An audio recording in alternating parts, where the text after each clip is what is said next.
राधे राधे राधे।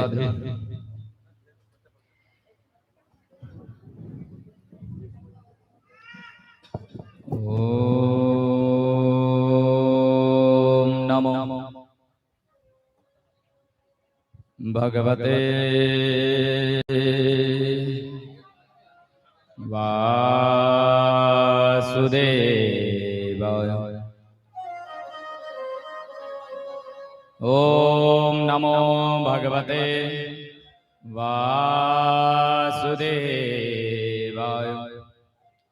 वनिषी विभूषितकरार नवनीरदाभा पीताम्बरोदरबिम्ब फलादरुष्ठा पूर्णेन्दु सुन्दरमुखा दर्वेन्दनेत्रा कृष्णात् परं किमपि तत्त्वम् अहं न जाने। मनोजवं मारुततुल्यवेगं जितेन्द्रियं बुद्धिमतां वरिष्ठं वातात्मजवानर्योऽथ मुख्यम् श्रीरामदूतं शरणं प्रपद्ये। आपदामभर्तारं दातारं सर्वसम्पदां लोकाभिरामं श्रीरामं भूयो भूयो नमाम्यहम्।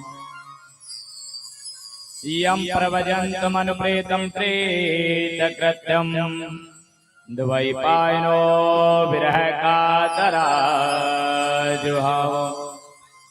पुत्रेति तन्मयतया सर्वो विनयदोस्तं सर्वभूतहृदयमुनिमानतोऽस्मि। सच्चिदानन्दरूपाय विश्वोत्पत्त्यादिहेतवे तापत्रय विनाशाय श्रीकृष्णाय वयं नमः। गुरुर्ब्रह्मा गुरुर्विष्णु गुरुर्देवो महेश्वर गुरुर्साक्षात् परब्रह्मा तस्मै श्री गुरुवे नमः। सब द्वारन को छोड़न के मैं आयो तेरे द्वार। हे वृषभानु की लाडली निक मेरी ओर निहार। श्री राधे मेरी स्वामिनी मैं राधे जू को दास। जन्म जन्म मोहे दीजियो श्री वृंदावन को वास। जय जय श्री राधा रमण जय जय नवल किशोर जय गोपी चित चोर प्रभु जय जय माखन चोर। बोलो बाल कृष्ण लाल की जय। श्रीमद् भागवत महापुराण की जय। श्री बांके बिहारी लाल की जय। श्री राधा रानी सरकार की जय। श्री व्यास जी महाराज की जय। श्री सुखदेव जी महाराज की जय। जय जय श्री राधे जय जय श्री राधे जय जय श्री राधे। श्री वृंदावन बिहारी लाल श्री राधे। ठाकुर बाल कृष्णलाल की पावन कृपा से आज श्रीमद् भागवत कथा का षष्ठम दिवस जो भक्त लोग आज कथा लाइव श्रवण कर रहे हैं उनको व्यासपीठ से राधे राधे, और जो भक्त लोग आज कथा में पधारे हैं उनको भी व्यासपीठ से राधे राधे। एक बार जोर से बोलो।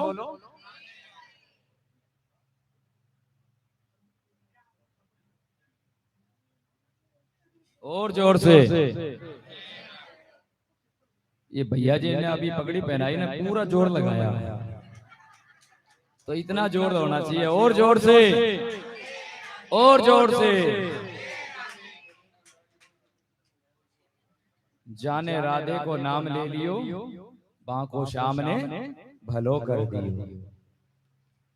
जब भी वृंदावन में जाओ तो आप देखना, वहां पूरी दुनिया में राम राम बोला जाता है, केवल एक ब्रज भूमि ही ऐसी है जहां राम राम नहीं बोला जाता।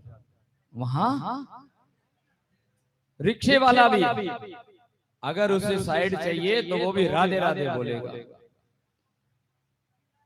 अगर कोई स्थान किसी से पूछना है तो भी राधे राधे, राधे राधे। पूरे वृंदावन में राधे राधे गूंजता रहता है।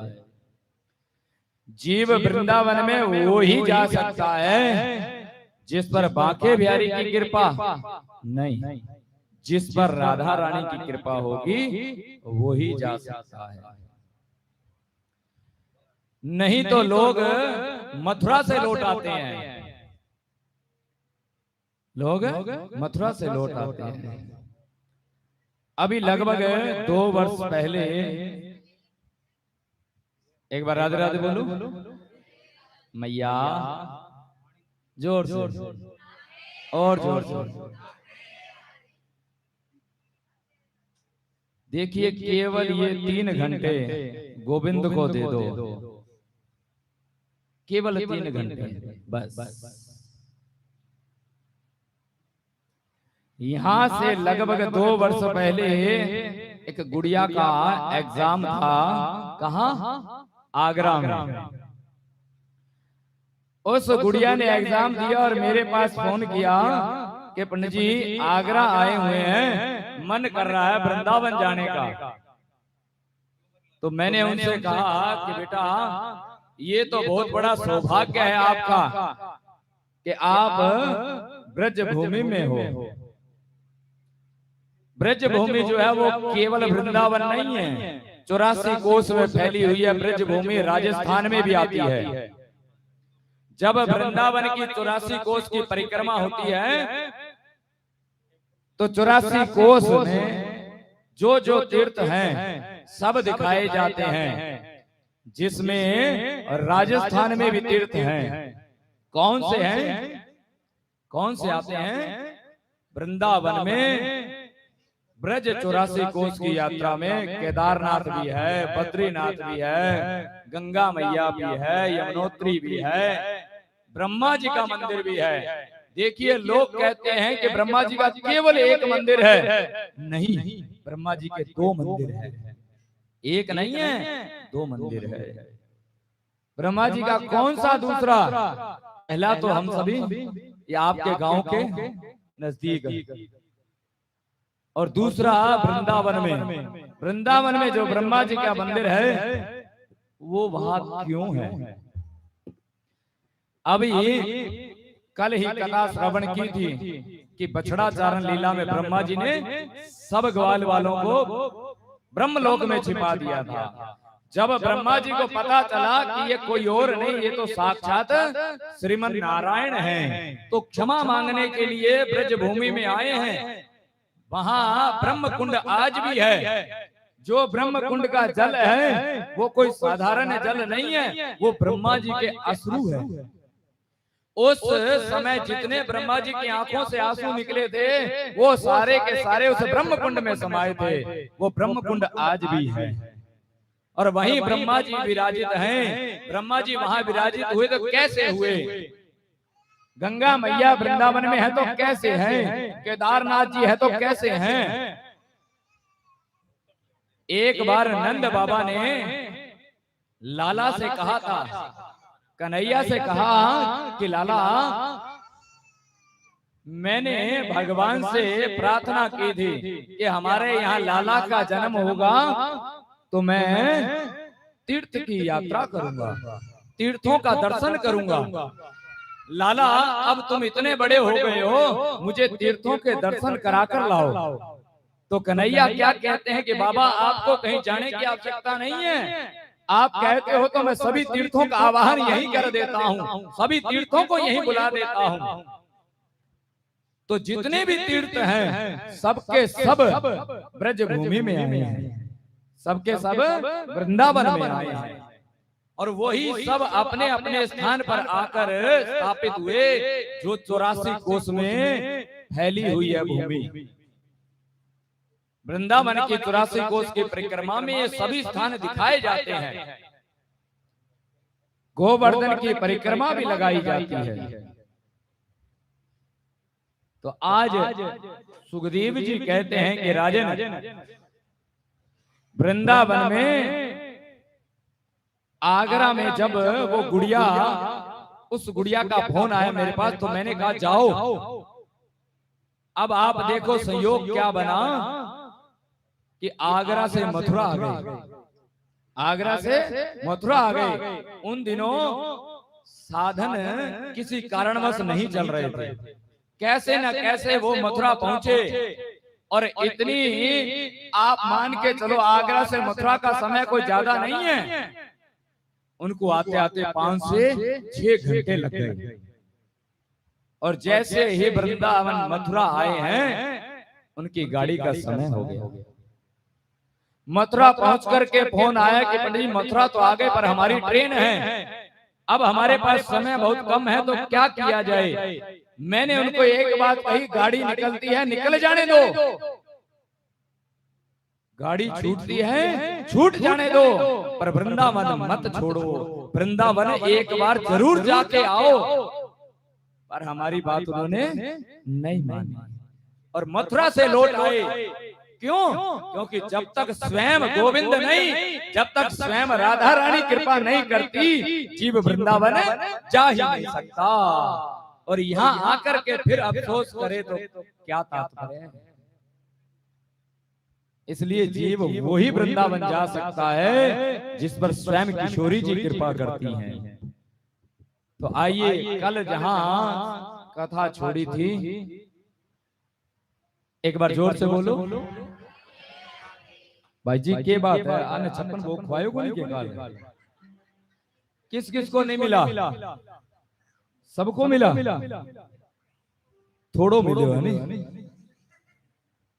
तो एक बार जोर से हाँ। ये लाइव कथा पता नहीं कहां कहां चल रही है, और वहां के लोगों को पता तो चले कि कर्णपुर में 56 भोग सबने छक्कर के खाया है। तो एक बार जोर से बोलो, और जोर से। इधर सुखदेव जी कहते हैं कि राजन, भगवान ने ब्रजवासियों को केवल इतना कहा कि अगर पूजन करना हो तो इंद्र का पूजन मत करो, इस गिरिराज जी का पूजन करो। ये गिरिराज जी कोई और नहीं है, साक्षात नारायण का ही रूप है। और आज नंद बाबा से कहते हैं कि बाबा एक बात बताओ, जब भी ब्रज पर कोई आपत्ति आई, विपत्ति आई, हमने किसको पुकारा? नारायण को पुकारा। जब सब कुछ नारायण कर सकते हैं तो क्या बारिश नहीं कर सकते? बाबा हमें तो अपनों से मांगना चाहिए, और हमारे अपने तो केवल नारायण हैं, केवल गोविंद है, और कोई नहीं है। और ये सत्य बात है कि अगर हमारा कोई है तो केवल गोविंद है। और इधर सुखदेव जी कहते हैं कि राजन कथा आगे बढ़ती है। एक बार एक गोपी जो रोज दूध दही बेचने के लिए जमुना पार जाया करती है, आज जैसे ही जमुना पार गई है तो उसने क्या देखा, एक जगह पर कथा चल रही है। उसने क्या किया कि उस कथा में आकर के कथा श्रवण कर रही है। कथा सुन रही है, और उस कथा में जो पंडित जी कथा सुना रहे हैं, जो महात्मा कथा सुना रहे हैं, वो क्या कहते हैं कि हरि का नाम लेने से, केवल हरि का नाम लेने से जीव भव सागर से पार हो जाता है। इतनी बात जैसे ही महात्मा ने कही तो गोपी सुन रही थी। गोपी के मन में भाव आया कि महाराज कह रहे हैं कि केवल हरि का ध्यान लेने से भव सागर से पार हो जाते हैं, तो रोज मैं यमुना पार आती हूँ, मैं नाविक को बुलाती हूँ यमुना पार करने के लिए, पैसा भी खर्च होता है। जब हरि नाम से भव सागर पार हो जाते हैं तो ये तो केवल यमुना है, क्यों न हरि का नाम लेते ही आज यमुना पार की जाए। अब जैसे ही कथा पूर्ण हुई, वो गोपी चली है। दूध दही बेच करके जैसे ही यमुना किनारे आई तो रोज जिस नाविक को बुलाया करती थी, वो नाविक आकर के खड़ा है और क्या कहता है कि गोपी आओ बैठो। तो आज गोपी ने कहा कि भैया आज आपकी नाव की आवश्यकता नहीं है, नाव की आवश्यकता नहीं है, हाँ तो पार कैसे जाओगी? गोपी कहती है कि हरि नाम, केवल हरि नाम लेने से। अब उस नाविक ने सोचा कि हरि नाम लेने से ठीक है गोपी, जैसी तुम्हारी इच्छा। और आज गोपी ने जैसे ही, गोस्वामी तुलसीदास जी कहते हैं ना, निर्मल मन जन सो मोहि पावा, मोहि कपट छल छिद्र न भावा, कि जिसका निर्मल मन होगा वो ही मुझे पा सकता है। आज जैसे गोपी ने निर्मल भाव से गोविंद को पुकारा, हरि का ध्यान किया और यमुना में पांव रखा, जैसे यमुना में पांव रखा उसे महसूस ही नहीं हुआ कि मैं यमुना में चल रही हूँ, और चलते चलते यमुना पार हो गई। अब जैसे गोपी यमुना पार हुई है, गोपी सोच रही है कि ये तो बहुत सुंदर भाव बताया बाबा ने, और रोज मैं नाविक को पैसे देती थी, आज हरि का नाम लिया मैंने तो मैं यमुना पार हो गई, अब तो रोज हरि का नाम लिया करूंगी। अब जैसे ही अगला दिन आया, गोपी फिर आई, हरि का ध्यान किया, यमुना पार हो गई। अब दूध दही बेचने के बाद में वो कथा में जाकर के बैठी और महात्मा कथा कर रहे हैं। कथा का जैसे ही विश्राम हुआ, उस गोपी ने पंडित जी के पास में जाकर के कहा कि महाराज आज आपका भोजन मेरे घर। अब हम कहीं कहीं कथा करने जाते हैं ना, अब यहाँ तो मुख्य यजमान लिम्बा परिवार है, और कहीं तो मुख्य यजमान हमारे ठाकुर जी होते हैं। सह यजमान बहुत रोज के अलग अलग बनते हैं, तो अलग अलग घर में हमारा भोजन होता है। आज किसी के घर, आज किसी के घर, आज किसी के घर। तो उन महात्मा से कहा गोपी ने कि आज का आपका भोजन मेरे घर। महात्मा ने कहा कि ठीक है गोपी चलो। अब गोपी ही उस महात्मा को लेकर के यमुना किनारे आई। महात्मा ने नाविक को इशारा किया कि भैया नाव लेकर आओ, यमुना पार जाना है। गोपी कहती है कि महाराज नाविक को बुलाने की क्या आवश्यकता है? महात्मा ने कहा गोपी कैसी बात करती हो, यमुना पार कोई ऐसे थोड़ी होगी, नाव में बैठ करके पार करेंगे। जब महात्मा ने यह बात कही तो गोपी मुस्कुराई। गोपी कहती है कि महाराज कैसी बात करते हो, कल ही तो आपने कहा था कि हरि का नाम लेने से भवसागर से पार हो जाते हैं, और मैंने हरि का ध्यान किया, यमुना पार हो गई। अब मुझे नाविक की आवश्यकता नहीं है, आप हरि का ध्यान करो और यमुना पार हो जाओगे। महात्मा कहते हैं गोपी तू पागल है क्या, यमुना ऐसे पार नहीं होती, वो तो मैंने ऐसे ही कह दिया था कथा में। इतनी गहरी यमुना है, कैसे पार हो सकती हो ऐसे? गोपी ने कहा कि मैंने तो हरि का नाम लिया, पार हो गई, आप चलो जरा। तो महात्मा ने कहा गोपी एक काम कर, पहले तू जा, मैं देखना चाहता हूं कि तू पार होती है कि नहीं। अब उसका तो निर्मल भाव, उसने वैसे ही हरि का ध्यान किया और जमुना में पांव रखा और चलते चलते पार हो गई। अब महात्मा देख रहे हैं कि ये तो सच में पार हो गई। जब ये पार हो सकती है तो हम क्यों नहीं। फिर थोड़ा और अहम आ गया कि जब ये पार हो सकती है तो हम क्यों नहीं। और उसी अहम के भाव को लेकर के जैसे यमुना में पांव रखा, आहा, जिसमें अहम आता है ना वहीं से गोविंद दूर हो जाते हैं। और आज मेरे गोविंद की कृपा हुई, जैसे ही महात्मा ने पांव रखा, महात्मा का पांव फिसला। जैसे ही पांव फिसला, महात्मा यमुना के अंदर गिरे। गोपी बचाओ, गोपी बचाओ, गोपी बचाओ। गोपी ने देखा कि महात्मा डूब रहे हैं। गोपी तुरंत आई दौड़ते हुए और जैसे ही महात्मा का हाथ पकड़ा, महात्मा खड़े हुए और जैसे चलने लगे तो महात्मा का जो अहम था, जो गरूर था, वो वही यमुना में बह करके चला गया और उन महात्मा का निर्मल भाव हो गया। ऐसे पार हो रहे हैं जैसे यमुना है ही नहीं। यमुना पार हो गए। महात्मा ने गोपी के पांव पकड़ लिए कि गोपी, जैसा भाव तेरे अंदर है ना, अगर ऐसा भाव हमारे अंदर होता तो हमारा जीवन धन्य हो जाता। ऐसा भाव तो हमारे अंदर आया ही नहीं। हमने जीवन भर कथा गाई भगवान की, पर जैसा भाव तुम्हारे अंदर है ऐसा हमारे अंदर है ही नहीं।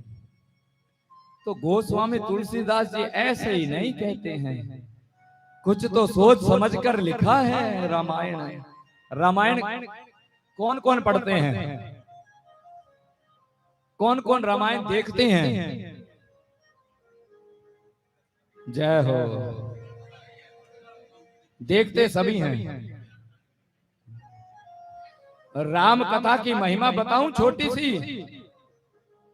जिस घर में रामायण का पाठ हो जाए वहां का वास्तु दोष उसी दौरान समाप्त हो जाता है। इतना प्रभाव है राम कथा का, रामायण का। राम कथा 9 पुराण 9 दिन में होती है, रामायण का पाठ 24 घंटे में हो जाता है। जब कभी घर में कोई शादी हो, घर का मुहूर्त हो, तो मेरा निवेदन हर बार रहता है कि रामायण का पाठ जरूर होना चाहिए। मैं तो यहां तक कहता हूं कि हर 6 महीने में एक बार तो रामायण का पाठ हो ही जाना चाहिए।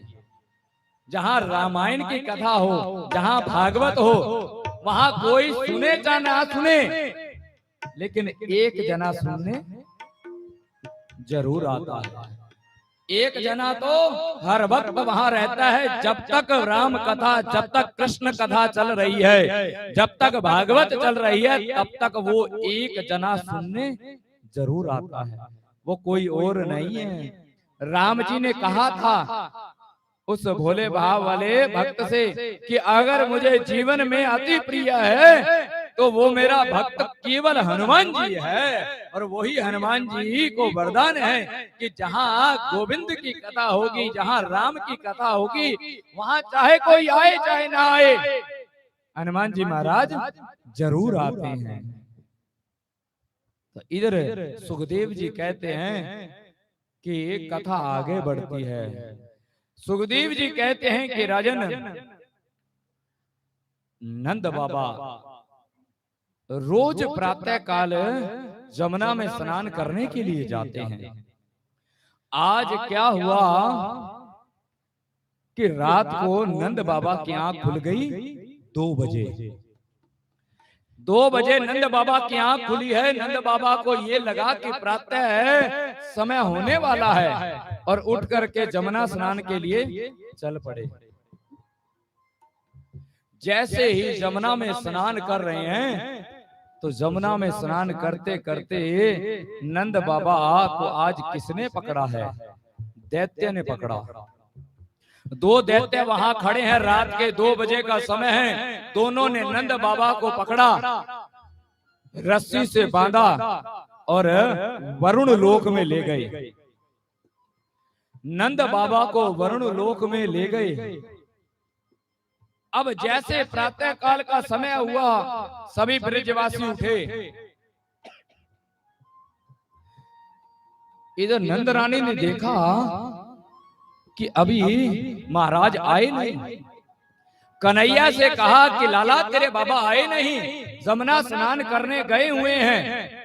और जैसे ही कन्हैया यमुना के पास में आए तो क्या देखा कि कपड़े बाबा के यहाँ रखे हुए हैं, बाबा नहीं। दूर दूर तक देखा कन्हैया ने, बाबा कहीं नहीं दिखाई दिए। तो आज मेरे कन्हैया ने यमुना में छलांग लगाई और जैसे वरुण लोक में गए हैं तो वरुण देव वहां बैठे हैं सिंहासन पर। सामने नंद बाबा को बांध कर रखा हुआ है। नंद बाबा बैठे हुए हैं। वरुण देव ने जैसे ही देखा गोविंद को, तुरंत खड़े हो गए, प्रणाम करने लगे कि प्रभु आइए आइए, आपका स्वागत है। आपको यहाँ आने की क्या आवश्यकता पड़ी? इस सेवक को बुला लेते, आप तो हमारे स्वामी हो, आप तो देवों के देव हो। भगवान कहते हैं कि एक बात बताओ, एक ओर तो तुम मुझे स्वामी कहते हो, दूसरी ओर मेरे बाबा को पकड़कर बैठे हो। वरुण देव ने कहा बाबा, हाँ ये मेरे बाबा हैं। तुरंत वरुण देव ने कहा अपने दूतों से छोड़ो इनको, तुम किसको पकड़ कर लाए हो? बाबा को छोड़ो जल्दी से। नंद बाबा को छुड़ाया और वरुण देव ने कहा कि प्रभु क्षमा करें, मुझे क्षमा करें, मुझसे बहुत बड़ा अपराध हो गया। तो आज भगवान ने क्षमा किया, नंद बाबा को लेकर यमुना के ऊपर आए हैं। अब सारे के सारे ब्रजवासी देख रहे हैं और नंद बाबा ब्रजवासियों से कहते हैं कि ब्रजवासियों, ये जो हमारा लाला है ना, ये कोई साधारण नहीं है, ये कोई साधारण नहीं है, ये साक्षात नारायण ही है।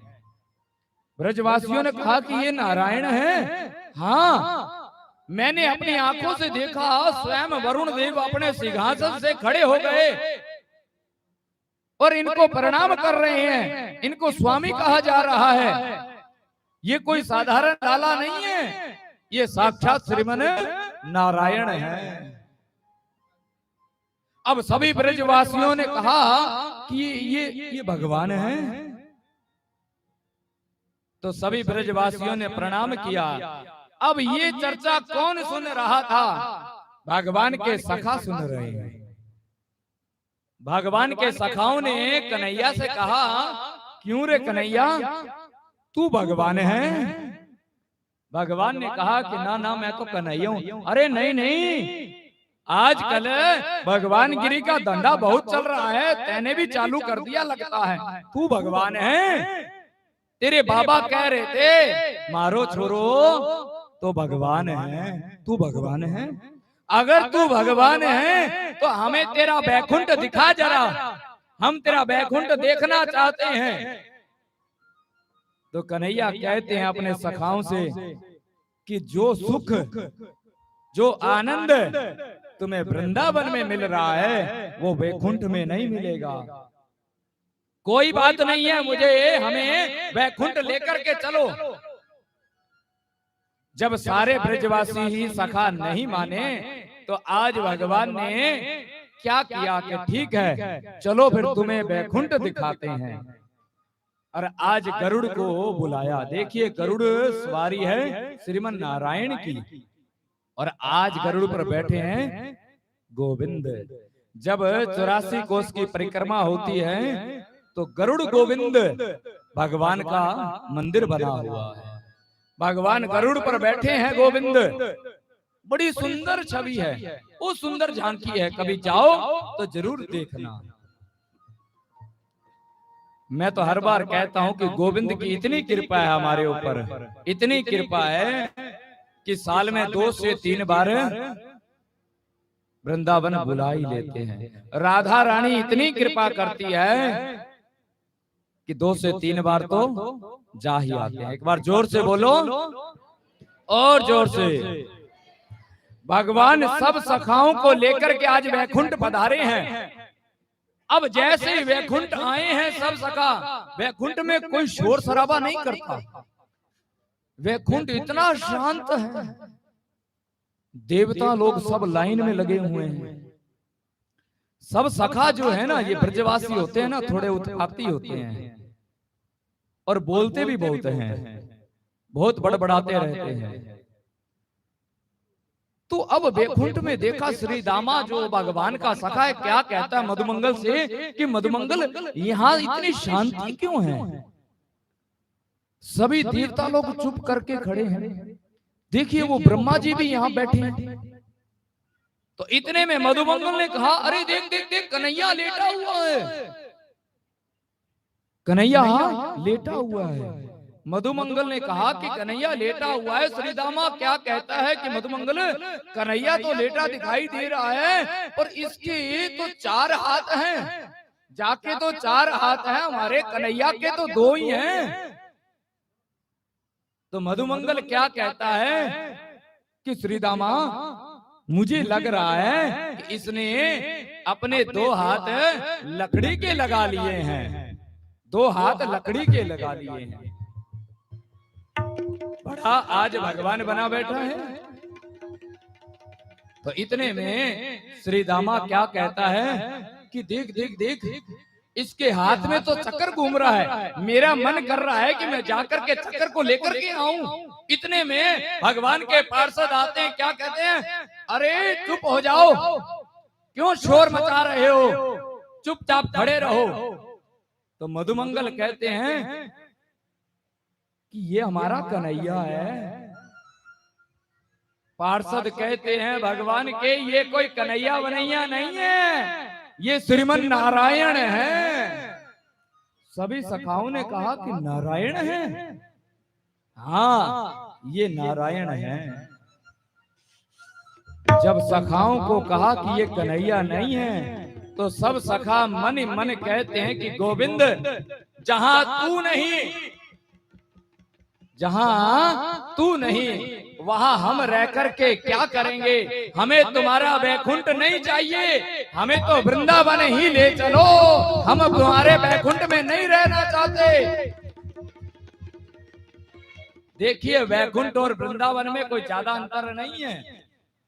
वैकुंठ में लेटे हुए हैं श्रीमन नारायण, और नारायण भगवान के पांव दबा रही है मैया लक्ष्मी। अब उल्टा कर दो, वृंदावन हो जाएगा। वृंदावन में जब रास रचाते रचाते राधा रानी थक जाती हैं, तो राधा रानी की सेवा मेरे गोविंद करते हैं, वो ही वृंदावन है, कोई ज्यादा अंतर नहीं। सब सखाओं ने कहा कि लाला, हमें तुम्हारा वैकुंठ नहीं चाहिए, हमें तो वृंदावन ले चलो। तो आज सब सखाओं को लेकर के भगवान वृंदावन में आए हैं। अब किसी ब्रजवासी को अपने कहे ना कि तुम्हें वैकुंठ पहुंचा दें, तो वो 2-4 गालियां निकालेगा। वो क्या कहेगा, तुम्हारा वैकुंठ नहीं चाहिए, तुम्हारा स्वर्ग नहीं चाहिए, हमें तो वृंदावन ही चाहिए। वो वैकुंठ जाकर के खुश नहीं है, वो तो वृंदावन में ही रह करके खुश हैं। और इधर सुखदेव जी कहते हैं कि राजन, कथा आगे बढ़ती है और आज कथा प्रारंभ हो रही है रास की कथा। जब थोड़ा और समय बीता तो सुखदेव जी कहते हैं कि राजन, रास लीला काम पर विजय की लीला है। रास के माध्यम से भगवान ने कामदेव को परास्त किया। और रास की कथा कह कौन रहा है? रास की कथा का वर्णन कौन कर रहे हैं? सुखदेव जी महाराज। और रास की कथा सुन कौन रहा है? देखिए, सुखदेव जी महाराज वो है जिन्हें स्त्री और पुरुष का भान ही नहीं है। उन्हें ये नहीं पता कि कौन स्त्री और कौन पुरुष। वो रास की चर्चा क्या खाक करेंगे। और सुन कौन रहा है जिसे कल मरना है? रास की कथा सुन कौन रहा है जिसे कल मरना है? कौन? राजा परीक्षित जी। और आज सुखदेव जी कहते हैं कि जैसे ही भगवान, देखिए जब भगवान बांसुरी बजाते हैं ना तो गोपियां चली आती है। ये गोपियां कौन है? ये गोपियां कोई गली मोहल्ले की गोपी नहीं है, कोई साधारण गोपियां नहीं है। रास की गोपियां कौन हैं? ये वही ऋषि मुनि हैं। जब भगवान राम जी 14 वर्ष के वनवास में दंडक वन पधारे हैं ना, दंडक वन में जो महात्मा लोग बैठे हुए हैं तप कर रहे हैं, सभी महात्माओं ने एक साथ देखा कि कौन चले आ रहे हैं? साक्षात भगवान राम जी चले आ रहे हैं। तो जैसे राम जी को देखा, सबके सब महात्मा लोग राम जी को देखकर मोहित हो गए। और सभी महात्माओं ने कहा कि प्रभु हम आपके संग रहना चाहते हैं। तो भगवान राम जी ने कहा कि महात्माओं, इस समय तो मैं हूँ मर्यादा पुरुषोत्तम, आपकी मन की इच्छा इस समय नहीं पूरी हो सकती। जब मैं कृष्ण अवतार में आऊंगा तब आप सभी गोपियां बनना और आप सबके साथ मैं रास रचाऊंगा। ये वो गोपियां हैं जो दंडक वन के महात्मा हुआ करते थे। ये वही गोपियां, कोई गली मोहल्ले की गोपियां नहीं है। गोपी केवल वस्त्रों से नहीं जानी जाती, गोपी तो मन के भाव से जानी जाती है। गोपी स्त्री भी हो सकती है, गोपी पुरुष भी हो सकता है, गोपी बालक भी हो सकता है, बालिका भी हो सकती है। केवल वस्त्रों से नहीं, भाव से वही गोपी कहलाती है। और आज रास का दर्शन कौन कर रहे हैं? ब्रह्मा जी कर रहे हैं। इतना ही नहीं कि जब रास होता है तो रास में भगवान शंकर भी आते हैं। तो आज सुखदेव जी कहते हैं कि राजन, भगवान पिता रात्रि शुद्ध भुल्ल मलिका योग माया पशरी। तो सुखदेव जी कहते हैं कि राजन, आज शरद की वो रात्रि आई जिसका गोपियों को इंतजार था। भगवान ने आज पहली बार श्वेत वस्त्र पहने हैं और यमुना किनारे आए हैं। यमुना किनारे जैसे आए, वेणु का वादन किया। सुखदेव जी कहते हैं कि राजन, जैसे ही बांसुरी की आवाज गोपियों ने सुनी, गोपियां जो जो काम कर रही थी सब काम बीच में छोड़ चली आई हैं, दौड़ी चली आई हैं भगवान के सम्मुख। जैसे ही भगवान ने देखा कि गोपियां आई है तो भगवान ने कहा कि आइए आइए, आपका स्वागत है। गोपियां इतराई, गोपियां इतराई। और आज गोपियां जैसे ही भगवान के सम्मुख आई है तो भगवान कहते हैं, क्यों आई हो?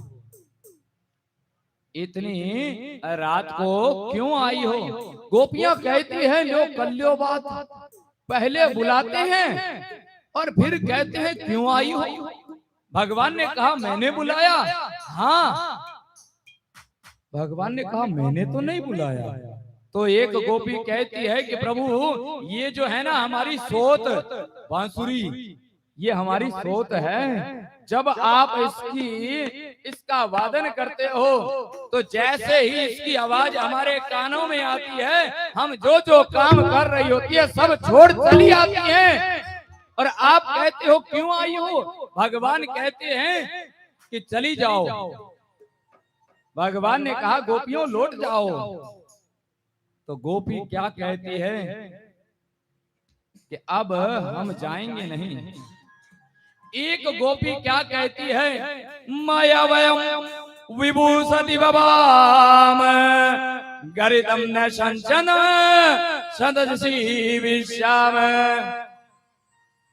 एक गोपी कहते हैं कि कन्हैया हम सब कुछ छोड़ करके आ गई हैं, अब हमें जाने के लिए मत कहो।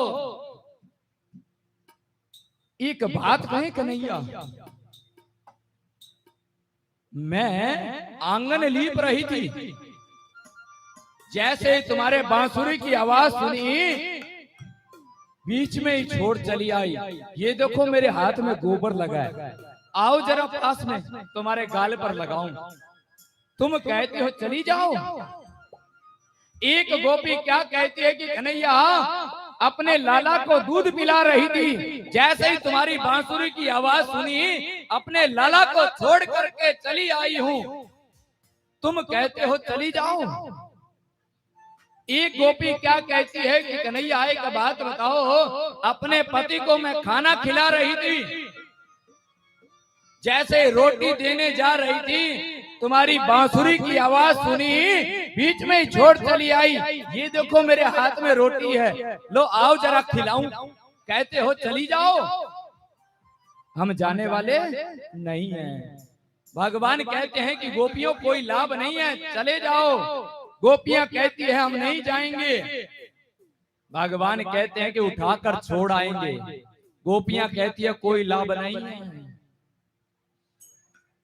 तो आज एक गोपी क्या कहती है कि गोविंद आप कहते हो बार बार कि चली जाओ, तो ठीक है, इस बात का केवल जवाब दे दो हमें, हम सभी चली जाएंगी। भगवान ने कहा क्या पूछना चाहती हो?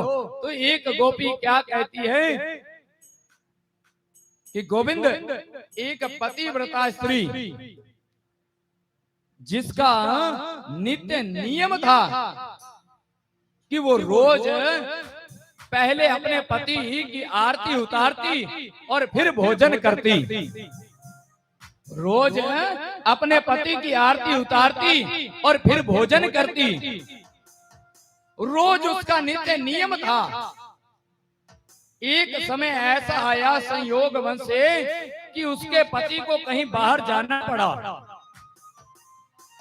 अब उसके पति ने कहा कि देवी मुझे कुछ दिन लग जाएंगे आने में, मुझे कुछ दिन लग जाएंगे। तो उस पतिव्रता स्त्री ने कहा कि स्वामी आप चले जाओगे तो मेरा रोज का नियम है कि मैं रोज पहले आपकी आरती उतारती हूँ फिर भोजन करती हूँ, जब आप नहीं होगे तो मैं किसकी आरती उतारूं? तो उस पति ने कहा कि लो मेरी फोटो लो, इस फोटो की रोज आरती उतारना और फिर भोजन ग्रहण करना। अब वो पति तो किसी काम से बाहर चला गया और वो रोज फोटो की आरती उतारती फिर भोजन करती। एक दिन ऐसा समय आया कि वो फोटो की आरती उतार रही थी, इतने में उसका असली पति जो है वो द्वार पर आ गया। गोपी कहती है कि कन्हैया अब ये बात बताओ कि उस पतिव्रता स्त्री को क्या करना चाहिए? तो भगवान बताना चाहते हैं कि गोपी जब असली पति द्वार पर खड़ा हो ना तो नकली पति की फोटो की आरती उतारने का कोई लाभ नहीं है। जब इतनी बात कन्हैया ने कही तो गोपियां मुस्कुराई। गोपियां कहती है कि कन्हैया कुछ समझ में आया क्या? भगवान ने कहा कि गोपियों क्या कहना चाहती हो? तो वो गोपी क्या कहती है कि कन्हैया ये जो हमारे दुनिया के पति है ना ये तो नकली फोटो है, हमारे असली पति तो केवल आप हो गोविंद, आप हो और आप कहते हो चली जाएं, हम जाने वाली नहीं है। जब इतनी बात कही तो आज मेरे गोविंद रीझ गए, गोपियों से रीझ गए। और इधर भगवान ने कहा कि करो तैयारी रास की, और आज रास की तैयारी हो रही है। अब रास की तैयारी हो रही है तो सभी गोपियां सज धज कर तैयार होकर के खड़ी हैं और इधर बीच में मेरे गोविंद खड़े हैं। अब सुखदेव जी कह रहे हैं कि राजन, रास में ये कोई साधारण रास नहीं है, ये गोविंद का रास है। और इस रास में कौन कौन आए हैं? भगवान शंकर भी पधारेंगे, ब्रह्मा जी भी दर्शन कर रहे हैं। केवल गोपियां भगवान के इर्द गिर्द आई हुई हैं और आज रास की तैयारी हो रही है। और भगवान जैसे रास गोपियों के साथ रचा रहे हैं, तो जैसे ही एक गोपी क्या देखती है कि भगवान हमारे साथ रास रचा रहे हैं, तो दूसरी गोपी से कहती है कि देखो देखो कन्हैया हमारे बीच में आज नाच रहे हैं। और आज देखा साथ में कौन है? राधा रानी भी है। भगवान राधा रानी के साथ में रास रचा रहे हैं, तो गोपियों को आज अभिमान आया, गोपियां इतराई। जैसे ही गोपियों के मन में अभिमान आया, भगवान वहां से राधा रानी को लेकर अंतर ध्यान हो गए। अब जैसे ही अंतर ध्यान हो गए तो गोपियां पूछ रही हैं कन्हैया कहाँ गए, कन्हैया कहाँ गए, और कन्हैया को ढूंढ रही है। इधर राधा रानी को लेकर के भगवान जैसे ही जा रहे हैं, तो रास्ते में राधा रानी ने कहा कि कन्हैया रुको जरा। एक स्थान पर राधा रानी बैठ गई और राधा रानी कुछ देर बैठने के बाद में कहती है कि प्रभु एक बात बताओ। भगवान ने कहा क्या पूछना चाहती हो? तो राधा रानी कहती है कि प्रभु मेरा मन हो रहा है कि मैं आपके कंधों पर बैठ करके जाऊं। जैसे राधा रानी ने कहा है कि मैं आपके कंधों पर बैठना चाहती हूँ, तो भगवान समझ गए कि गोपियों को अभिमान ने मारा और राधा रानी को मान ने मारा। भगवान ने कहा कि ठीक है देवी। जैसे ही भगवान थोड़े से झुके हैं, राधा रानी जैसे ही कंधे पर बैठने लगी, भगवान राधा रानी को भी छोड़ करके अंतर ध्यान हो गए, चले गए वहां से। अब इधर गोपियां विलाप कर रही है और इधर राधा रानी विलाप कर रही है। गोपियां पूछ रही है, यमुना से पूछती है कि कन्हैया को देखा क्या? यमुना महारानी ने कहा नहीं देखा। लताओं से पूछ रही है कन्हैया को देखा क्या? नहीं देखा।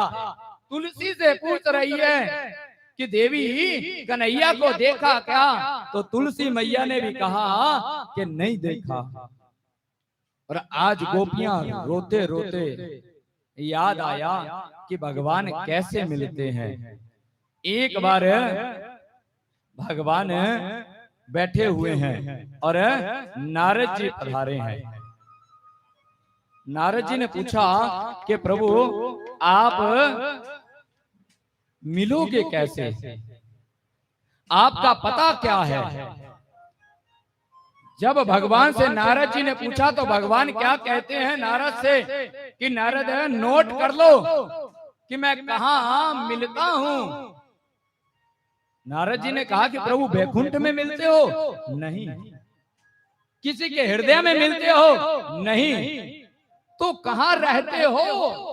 तो सुखदेव जी कहते हैं कि राजन ना हम वसामि बैकुंठे योगी नाम हृदय चो मद भक्ता यत्र गायत्री तत्र तिष्ठामि नारदो। कि ना मैं वैकुंठ में रहता हूँ, ना मैं किसी के हृदय में रहता हूँ, मैं तो वहां रहता हूँ जहां भक्त लोग मेरा गायन करते हैं, मैं तो वहां मिलता हूँ। और आज गोपियों को याद आया कि भगवान गीत गाने से मिलेंगे, तो भागवत में गोपियों ने भगवान के लिए गोपी गीत गाया। तो इधर गोपियां क्या कहती हैं? जयति तेधिकं जन्मनाव्रजय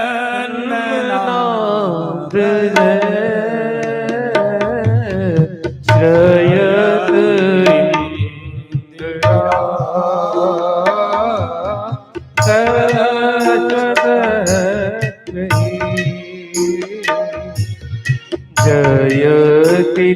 शयेधिकम् जन्मना वृजे शयत इंदिरा शयनत्री दये तो देखता दीक्षुता का वही घटास स्वामी गति शरदुदाचे बोली बांकी बिहारी लाल की जय। थोड़ा थोड़ा आप पीछे हो जाइए, थोड़ा थोड़ा।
एक बार राधे राधे बोलो। आप थोड़ा थोड़ा पीछे हो जाओ बाबा। आप ना इधर आ जाओ, इस तरफ आ जाओ, आप सभी इधर आ जाओ। आज भाई इस तरफ आ जाओ दादा।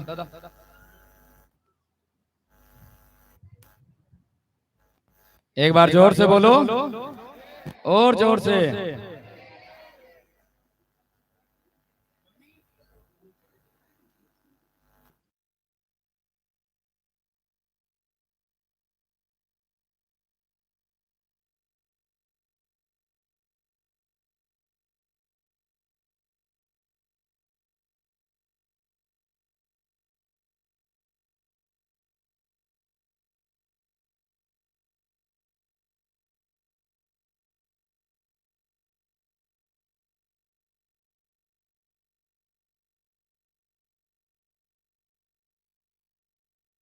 कन्हैया और राधा रानी आ जाइए।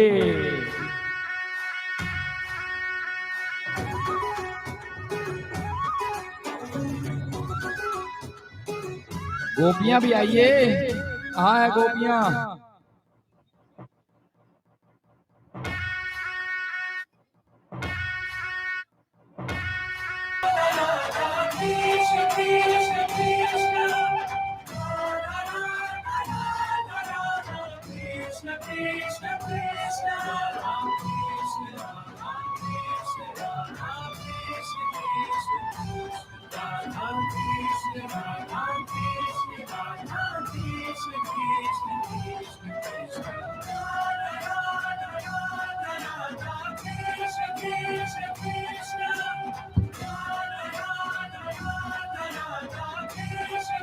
बोलिए बांके बिहारी लाल की।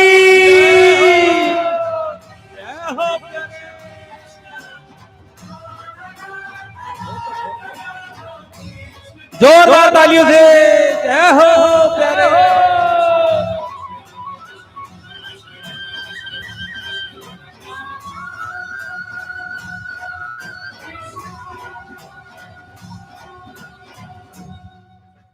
बोलिए बांके बिहारी लाल की जय।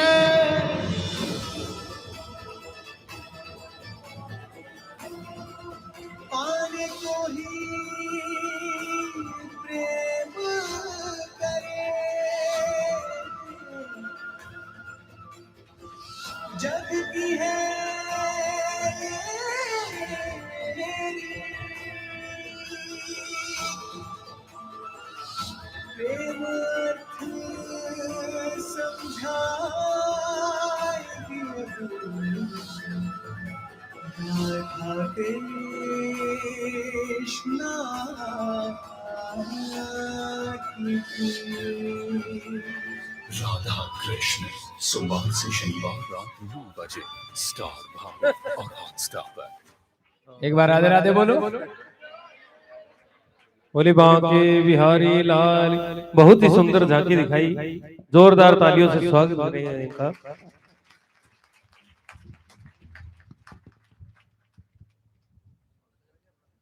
एक बार राधे राधे बोलो और जोर से। वाह क्या बात है,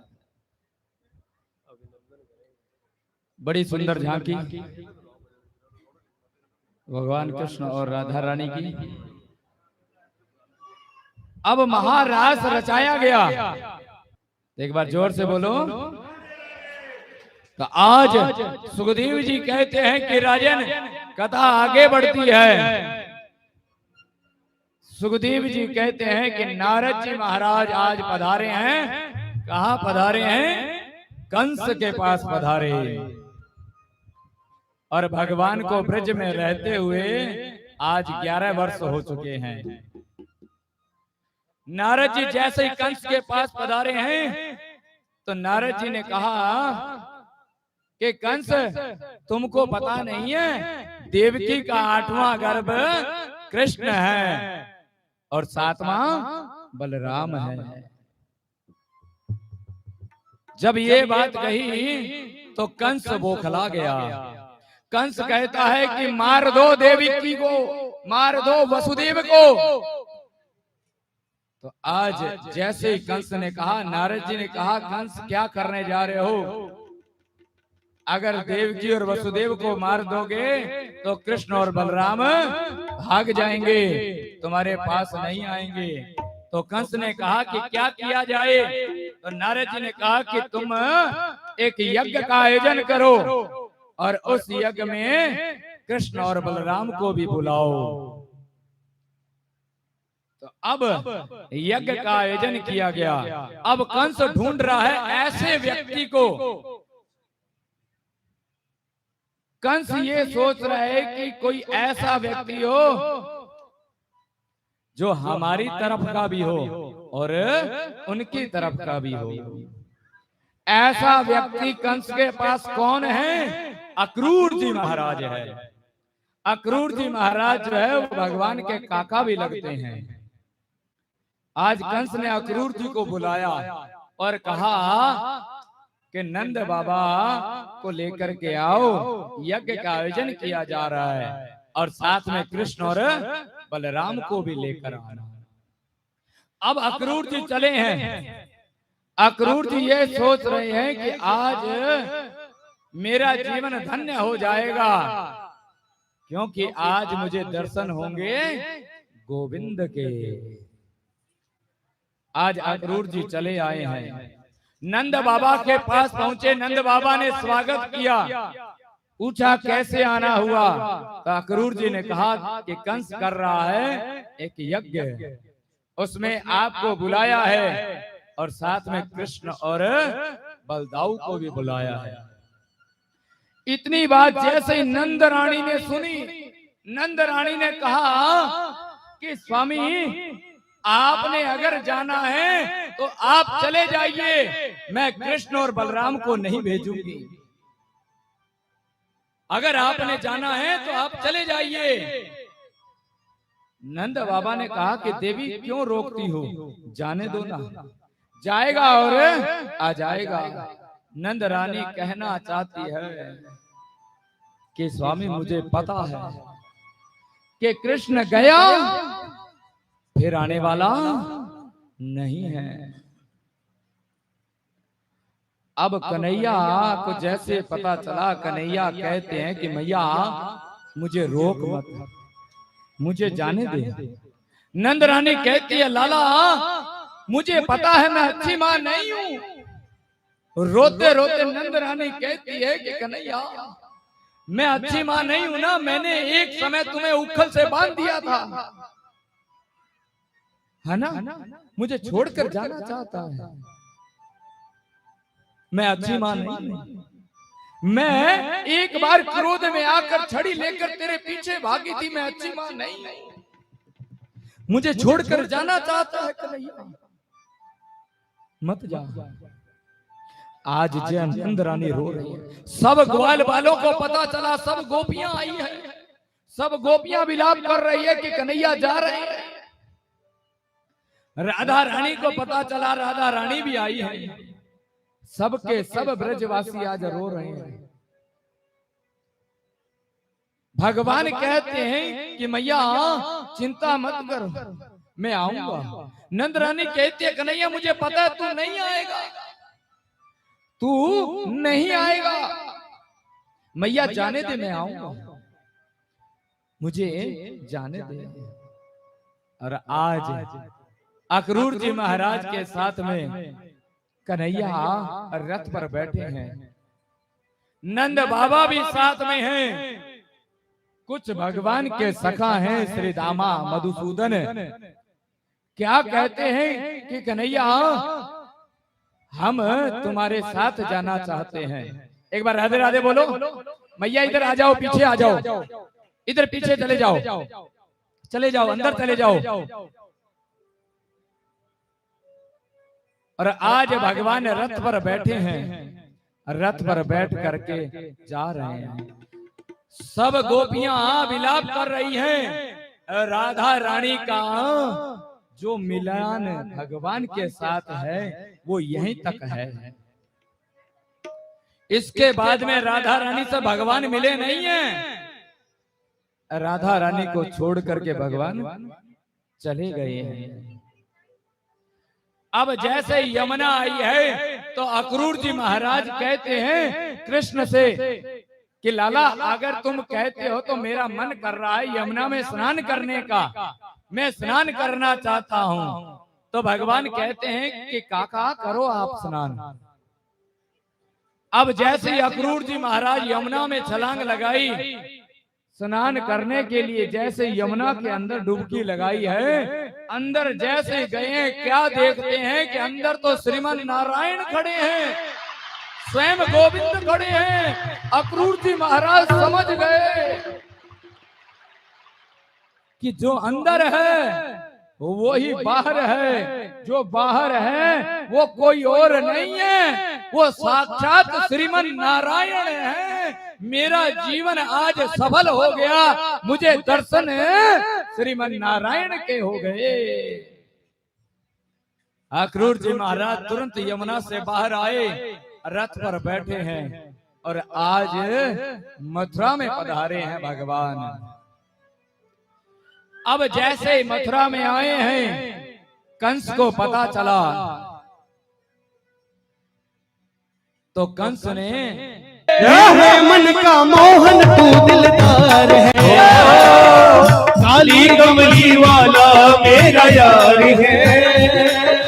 मेरे मन का मोहन तू दिलदार है, ओ मेरा याद है, मेरा दिलदार है, ओ मेरा यार है, मेरा दिलदार है। काली कमली वाला मेरा यार है, मेरे मन का मोहन तू दिलदार है।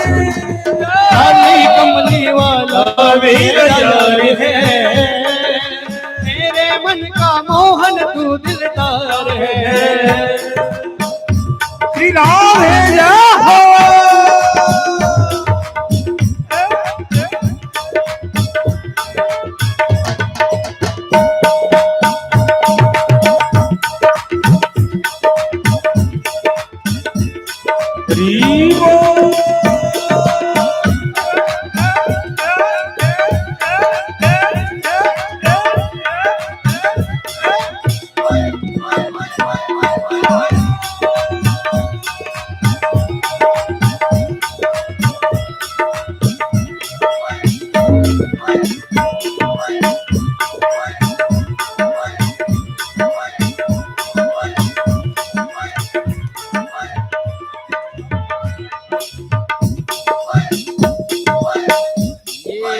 काली कमली वाला यार हमारा और केवल आपका नहीं है, आपका भी है भैया। सभी वो भैया प्रेम भैया कहाँ है? आओ जरा। ये यार केवल हमारा नहीं है, ये हम सबका है। जय हो। काली कमली वाला मेरा यार है, मेरे मन का मोहन तू दिलदार यारे। काली कमली वाला मेरा यार है, मेरे मन का मोहन तू दिलदार है।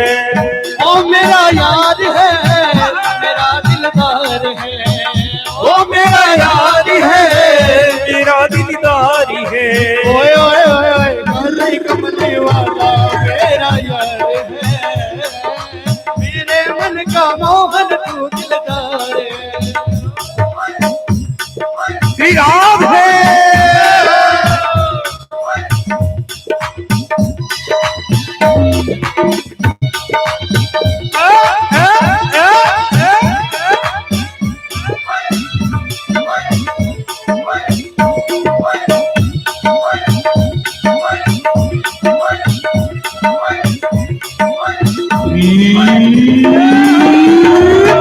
तू मेरा मैं तेरा प्यारे, ये जीवन अब तेरे सहारे, ये जीवन अब तेरे सहारे, ये जीवन अब तेरे सहारे। तू मेरा मैं तेरा प्यारे, ये जीवन अब तेरे सहारे, अरे ये जीवन अब तेरे सहारे, ये जीवन अब तेरे सहारे। तेरे हाथ इस जीवन की पतवार है, पतवार है, तेरे हाथ इस जीवन की पतवार है। काली मन का मोहन तू दिलदार है, ओ काली कमली वाला मेरा यार है, मेरे मन का मोहन तू दिलदार है। ओ मेरा यार है, मेरा दिलदार है, ओ मेरा यार है, मेरा दिलदार है। ओए ओए ओए काली कमली वाला मेरा यार है, मेरे मन का मोहन तू दिलदार है।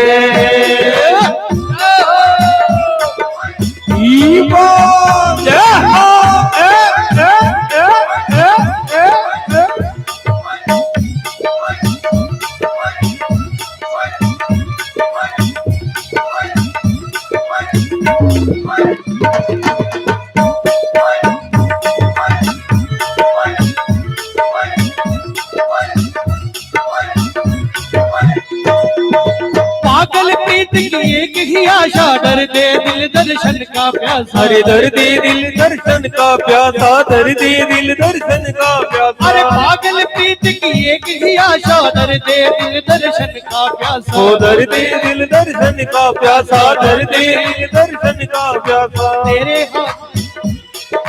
तेरे हर वादे पे मुझको एतबार है, इतबार है, तेरे हर वादे पे मुझे एतबार है, इतबार है। मेरे मन का मेरे मन का मोहन तू दिलदार है, काली कमली वाला मेरा यार है। मेरे मन का मोहन तू दिलदार है, मेरा याद है, मेरा दिलदार है। तू मेरा यार है, मेरा दिलदार है। काली कमली वाला मेरा यार है, मेरे मन का मोहन तू दिलदार है। प्यारे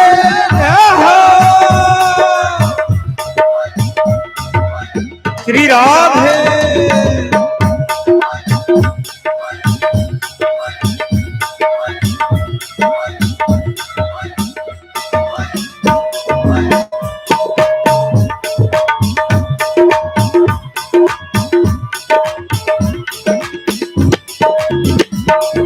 तुझको अपना मान लिया है, ये जीवन तेरे नाम किया है। अरे ये जीवन तेरे नाम किया है, ये जीवन तेरे नाम किया अरे है। तुझको अपना मान लिया है, ये जीवन तेरे नाम किया है। ओ ये जीवन तेरे नाम किया है, ये जीवन तेरे नाम किया है। सब भक्तों को बस तुझसे ही प्यार है, अरे प्यार है, सब भक्तों को बस तुझसे ही प्यार है। ओ प्यार है। अरे मेरे मन का मोहन तू दिलदार है, ओ काली कमली वाला मेरा यार है, मेरे मन का मोहन तू दिलदार है। ओए होए होए, काली कमली वाला मेरा यार है, यार है, मेरे मन का मोहन तू दिलदार है। वो दिलदार है। तू मेरा यार है, मेरा दिलदार है। तू मेरा यार है, मेरा दिलदार है। ओए होए होए, काली कमली वाला मेरा यार है, मेरे मन का मोहन तू दिलदार है। काली कमली वाला मेरा यार है, मेरे मन का मोहन तू दिलदार है। मेरे मन का मोहन तू दिलदार है, दिलदार है। मोहन तू दिलदार है, मेरे मन का मोहन तू दिलदार है, मेरे मन का मोहन तू दिलदार है, मेरे मन का मोहन तू दिलदार।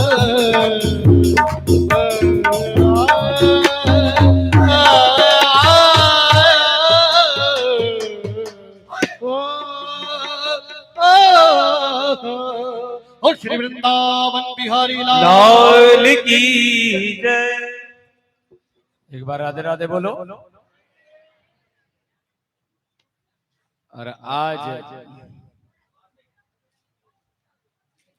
कुब्जा को भगवान ने सीधा किया और कुब्जा ने कहा कि प्रभु हमारे घर चलो। तो भगवान ने कहा समय आएगा तुम्हारे घर अवश्य आएंगे। जानते हो ये कुब्जा कौन थी? ये एक कुब्जा कोई और नहीं, ये पूर्व जन्म में शूर्पणखा थी। और आज सुखदेव जी कहते हैं राजन, अगले दिन कंस ने बड़ा भारी अखाड़ा बनाया। कंस के यहाँ बड़े बड़े पहलवान हैं, चानुर है, मुष्टिक है, बड़े बड़े पहलवान हैं। कन्हैया ने बड़े बड़े पहलवानों को आज मारा है।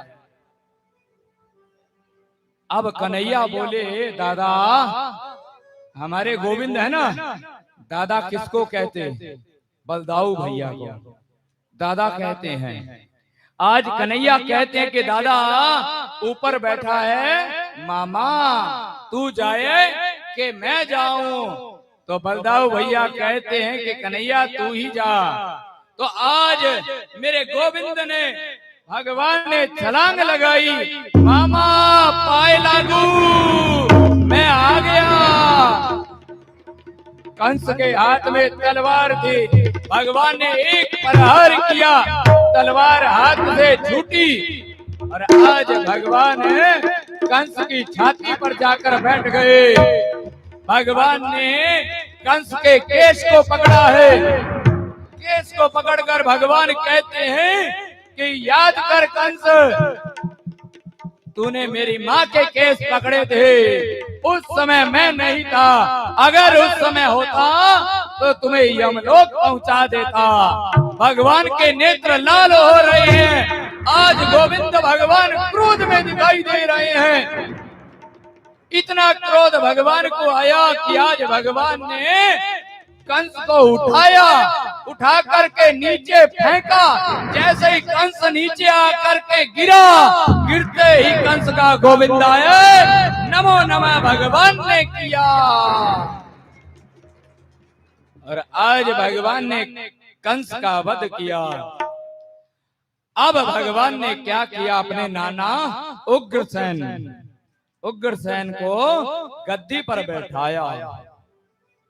सब ब्रजवासियों की विदाई हो रही है।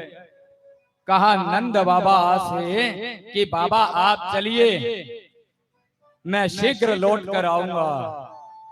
और आज भगवान ने वसुदेव और देवकी मैया को कारागृह से आजाद कराया। और सुखदेव जी वर्णन करते हैं कि गुरु सांदीपनी के आश्रम में भगवान पढ़ने के लिए चले जाते हैं।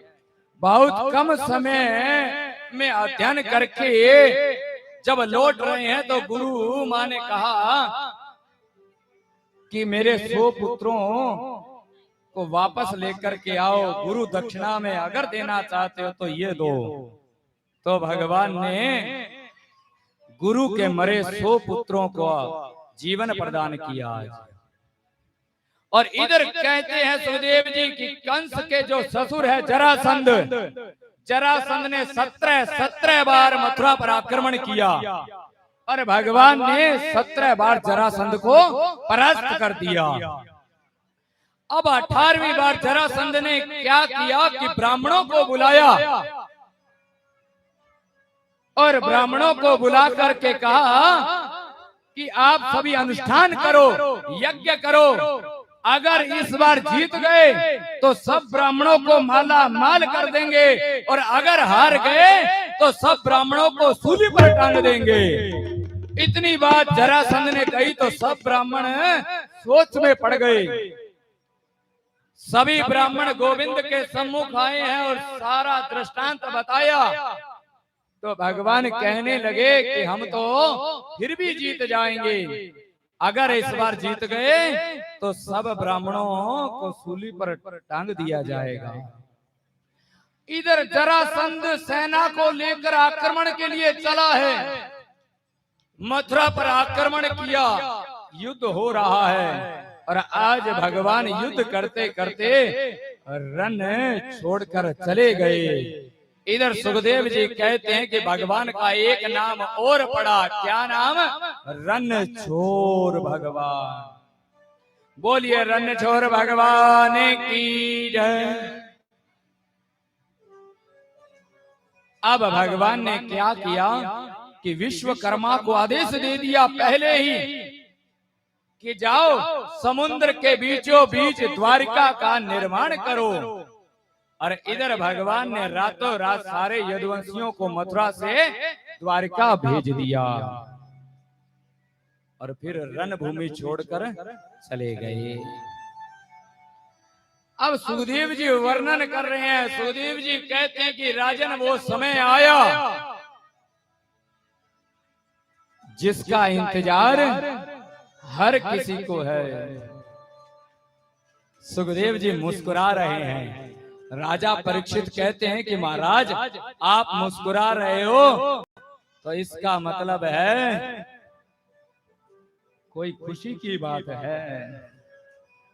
सुखदेव जी ने वर्णन किया। सुखदेव जी कहते हैं राजन, एक थे राजा रेवत जिनकी बेटी का नाम था रेवती। रेवती जी का विवाह हुआ दादा के साथ, दादा बलदाऊ भैया के साथ में, बलराम जी के साथ में रेवती जी का विवाह हुआ। और जब ये विवाह की चर्चा कर रहे हैं तो राजा परीक्षित कहते हैं, प्रभु मैं समझ गया, आप इसीलिए मुस्कुरा रहे हो ना कि भगवान का विवाह होने वाला है। तो सुखदेव जी कहते हैं कि राजन तुम ठीक कहते हो, तुम ठीक कहते हो। तो आज सुखदेव जी कहते हैं कि राजन विदर्भ में महाराज भीष्मक, जिनकी बेटी का नाम है रुक्मणी, राम रूपे भवे सीता रुक्मणी किस जन्मणी, जो राम रूप में मैया जानकी जी है वो ही इस जन्म में रुक्मणी बन करके आई।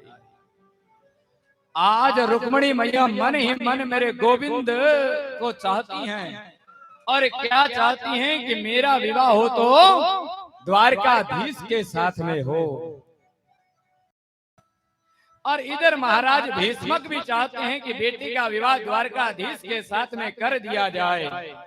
लेकिन जो रुक्मी है ना, रुक्मणी का भाई, वो तो ये चाहता है कि मेरी बहन का विवाह किसके साथ में हो, शिशुपाल के साथ में हो। रुक्मी ने संदेश भेजा शिशुपाल को कि बारात लेकर के आ जाओ और हमारी बहन के साथ विवाह करो। इधर जैसे रुक्मणी मैया को पता चला कि शिशुपाल बारात लेकर चलने वाला है, तो रुक्मणी मैया ने आज पत्र लिखा। अब पत्र लिख रही हैं कि प्रभु आइए आइए, आप आइए, मैं मन ही मन आप को चाहती हूँ, आपसे विवाह करना चाहती हूँ, आप आइए और मेरा हरण कर ले जाइए। और पत्र लिखते जा रही है। अब उस पत्र को एक ब्राह्मण के हाथ में दिया और कहा कि जाकर के द्वारकाधीश को दे दो। वो ब्राह्मण पत्र लेकर के चला है, आज द्वारका पहुंचा है, द्वारकाधीश को दिया पत्र, और आज गोविंद पत्र पढ़ रहे हैं। रुक्मणी जी ने पत्र में क्या लिखा, रुक्मणी जी ने पत्र में क्या लिखा, अब आप बताइए, क्या किसी का पत्र पढ़ना चाहिए? नहीं। सुखदेव जी कहते हैं कि राजन इस पत्र को जरूर पढ़ना चाहिए। इस पत्र में क्या लिखा है? तो सुखदेव जी बताना चाहते हैं कि रुक्मणी मैया ने पत्र में लिखा है, श्रुत्वा गुणा भुवन सुंदर क्षणताम ते निर्विश कर्ण विवरई हर तुंग तापम। कि हे प्रभु आप भुवन सुंदर हो, आपके समान कोई सुंदर नहीं है। और ये सत्य बात है कि जितने सुंदर मेरे गोविंद है ना, दुनिया में कोई सुंदर नहीं है। आप देखो जीवन में मनुष्य जब वृंदावन जाता है, जो कोई वृंदावन जाता है वो जाने से पहले चर्चा बांके बिहारी की करता है कि नहीं? कि वृंदावन जाएंगे, बांके बिहारी के दर्शन करेंगे। क्या कोई 1 घंटा बैठता है वहां? क्या कोई 2 घंटे बैठता है? क्या कोई आधा दिन तक बैठकर दर्शन करता है? क्या सारा दिन बैठा रहता है? अरे नहीं, दुनिया भर से लोग आते हैं केवल और केवल एक झलक पाने के लिए आते हैं। और जैसे ही बांके बिहारी के मंदिर में पहुंचते हैं, देखिए मेरे गोविंद की इतनी बड़ी कृपा है, जैसे ही आप मंदिर के नजदीक पहुंचोगे फिर आपको चलना नहीं पड़ेगा, फिर आपको चलना नहीं पड़ता, फिर तो पीछे से चलाया जाता है, पीछे से चलाया जाता है। फिर कब बांके बिहारी के सामने आ जाते हैं पता ही नहीं चलता है। जबकि देखिए, एक पेड़ी, फिर नीचे 2 पेड़ी, फिर नीचे 3 पेड़ी उतरना पड़ता है, जबकि सबकी निगाह केवल गोविंद की ओर होती है। कोई नीचे देख नहीं सकता, क्यों? सैकड़ों लोगों की भीड़ होती है, नीचे देख नहीं पाते, केवल गर्दन दिखती है सबकी, हाथ हिलते नहीं है, सीधे चले आ रहे हैं। सामने बांके बिहारी के दर्शन हो रहे हैं, पौड़ी दर पौड़ी उतरता जाता है, गिरता कोई नहीं है। ये मेरे गोविंद की कृपा है। और दर्शन करता कैसे है? चलता चलता केवल झलक पाते हुए जा रहा है, केवल झलक पाते हुए। इस गेट से आया, उस गेट से निकल गया, कोई रुकता नहीं है। इतना पैसा खर्च कर कर विदेश से लोग आते हैं, क्या एक दिन के लिए? अरे नहीं, केवल एक झलक पाने के लिए लोग आते हैं। और आप देखो, वृंदावन अंग्रेजों से भरा पड़ा है। आज विदेशी लोग वहां केवल कीर्तन करते हैं, केवल कीर्तन। कौन सा? हरे कृष्ण कृष्णा कृष्णा हरे हरे, हरे राम राम राम हरे हरे, हरे कृष्ण कृष्ण कृष्ण हरे हरे, हरे राम राम राम हरे हरे। ये कीर्तन दिन भर वहां चलता रहता है, चलता रहता है। और आज वृंदावन में धूम मची हुई है। हर किसी के मन में जरूर एक बार आता है कि जीवन में वृंदावन जाना चाहिए, जरूर मन में आता है। और जिसके मन में ये भाव आ जाए कि प्रभु एक बार तो दर्शन करा दो, तो कोई ना कोई दर्शन कराने के लिए आ ही जाता है। जैसे मन में आया कि भागवत कथा होनी चाहिए, और जैसे ही मन में आया, भाव आया कि भागवत होनी चाहिए, तो तुरंत कोई ना कोई हमारे जैसा कथा सुनाने पहुंच ही जाता है। बोलो राधे राधे। और आज रुक्मिणी मैया ने पत्र लिखा कि प्रभु आप भुवन सुंदर हो, आपसे सुंदर कोई नहीं है, आप आइए, जल्दी कीजिए। अगर शिशुपाल पहले आ गया तो मेरा हरण कर ले जाएगा, और मैं कदापि ये नहीं चाहती कि मेरा विवाह शिशुपाल के साथ में हो। मैं तो ये चाहती हूँ कि मेरा विवाह द्वारकाधीश प्रभु आपके साथ में हो। आप आइए और मेरा हरण कर ले जाइए। तो इधर जैसे ही प्रभु पत्र पढ़ा है प्रभु ने, तो आज भगवान चले हैं। भगवान किसके पास में आए हैं? भगवान बलराम जी के पास में आए कि भैया रुक्मिणी का हरण करना है, आप चलिए जरा। तो बलदाऊ भैया क्या कहते हैं कि मैं सेना लेकर के पीछे आ जाऊंगा, तुम चलो जरा। और इधर भगवान जब चलने को है तो सामने कौन है? उद्धव जी महाराज है। भगवान उद्धव जी के पास में गए हैं। उद्धव जी कौन है? उद्धव जी भगवान के सखा भी हैं और भगवान के मंत्री भी हैं। भगवान ने उद्धव जी के पास जाकर के कहा कि उद्धव जी रुक्मिणी का हरण करना है, मुझे सेना चाहिए, सेना को मेरे साथ भेजिए। तो उद्धव जी मानो कहना चाहते हैं, उद्धव जी कहते हैं कि गोविंद तुम एक बात बताओ, ये बात तुम मंत्री से पूछ रहे हो के मित्र से पूछ रहे हो। अगर तुम ये बात मंत्री से पूछ रहे हो तो मैं तुमको बता दूं कि रुक्मणी का हरण करना तुम्हारा निजी मैटर है, और तुम्हारे निजी मैटर में मैं सारी सेना धकेल नहीं सकता। और अगर तुम मित्र से पूछ रहे हो तो मैं तुमको बता दूं कि रुक्मणी का हरण करने तुम जा रहे हो तो इस मित्र की जान भी हाजिर है तुम्हारे लिए। और आज भगवान उद्धव जी को क्या कहते हैं कि ठीक है, अगर आप सेना नहीं भेजना चाहते तो कोई बात नहीं, मैं अकेले जाऊंगा और रुक्मणी का हरण करके लाऊंगा।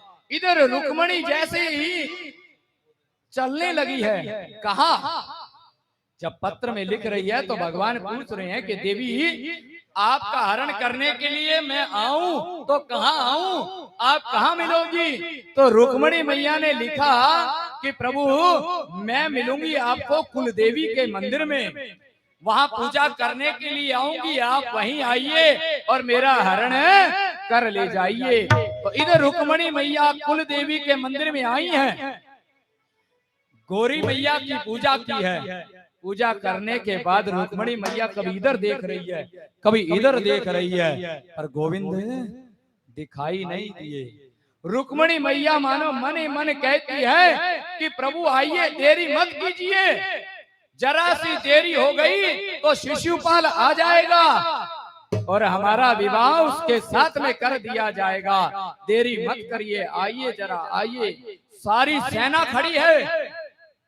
इतने में क्या देखा, इतनी सुंदर छवि गोविंद की है, सामने से चले आ रहे हैं, सारे के सारे सैनिक स्तब्ध रह गए हैं, देखते ही रह रहे इतनी सुंदर छवि को।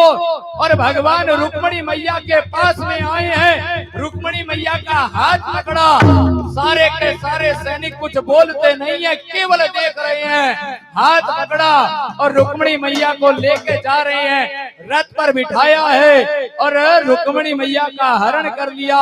सारे के सारे सैनिक एक ही आवाज में कहते हैं, अरे ले गया ले गया ले गया, वो चोर ले गया। और आज रुक्मणी मैया का हरण भगवान ने किया, द्वारिका में आए हैं, रुक्मणी मैया दुल्हन बनी है और द्वारकाधीश दूल्हे बने हैं।